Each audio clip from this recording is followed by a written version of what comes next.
This is certainly causing quite a stir in Washington. Well, No surprise here. What is your take, though? I mean, as we see more details coming out, what do you think pushed Gaetz to the point of saying, because there's been this talk essentially since the president-elect made his announcement last Wednesday, so a week and a day ago. But why now? Why is Gaetz saying, I'm going to just take myself out of the running?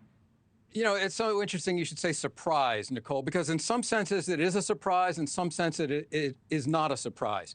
It is a surprise because we thought that Donald Trump perhaps was just going to go to the mat on this one. He was going to go to the mattresses, as they say in the old movie, and do a recess appointment of Matt Gaetz. And we had heard reports, and he had said so publicly, the president-elect, that he was going to consider recess appointments. We heard threats, anonymous threats from people close to the president-elect saying, if you vote against these nominees, including Matt Gaetz, get ready to be primaried by a Republican conservative, a MAGA conservative, presumably, in your next primary when you are next up for election. We heard Tommy Tuberville say on the floor of the Senate, get on board or get out of the way to a number of his fellow Republicans. And yet there was a pushback behind the scenes. There was the Ethics Committee deadlocked yesterday in their hours-long closed-door meetings in the basement of a Capitol House office building.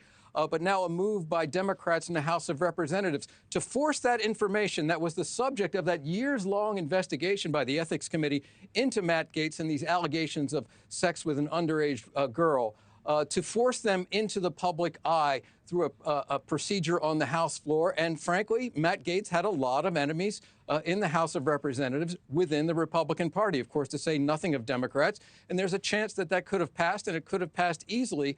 And that's this month during the lame duck session. So there was that threat. We heard today there were reports that there was a second allegation, a second person coming forward to testify or to make allegations against Matt Gaetz. There were Venmo payments reported. People were drawing maps and connecting the dots in this investigation, which incidentally, the Justice Department under President Biden and Merrick Garland had undertaken and decided not to bring charges against Matt Gaetz. So you take into all of this consideration, you take into all of the factors, both behind the scenes and in public, the public stance from President-elect Trump. A lot of people thought he would not take the L on this one. He would not agree to have him withdraw.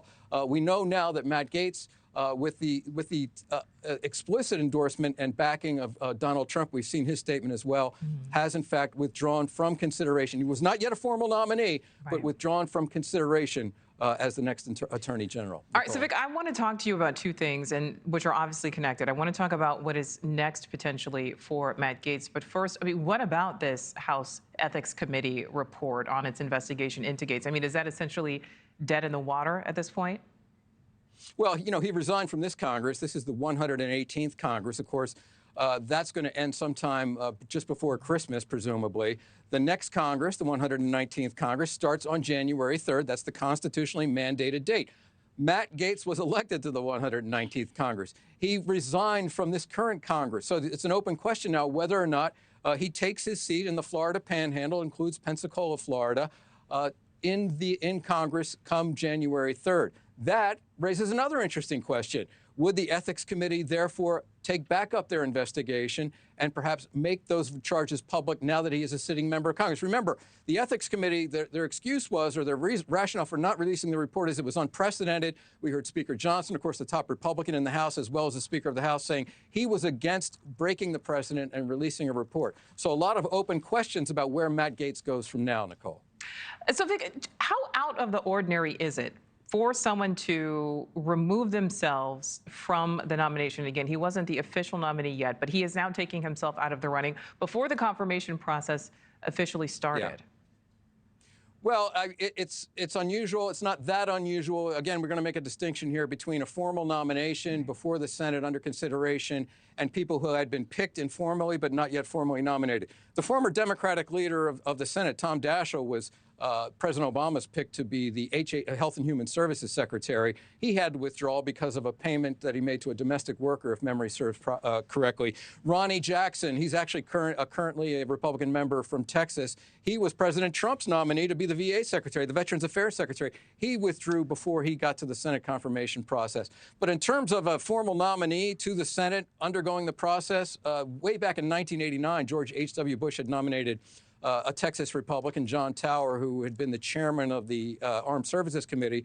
He had a number of allegations made against him, including sexual harassment, and he ended up withdrawing. So fairly rare for a pick, very rare for a formal nominee to withdraw at this stage. All right.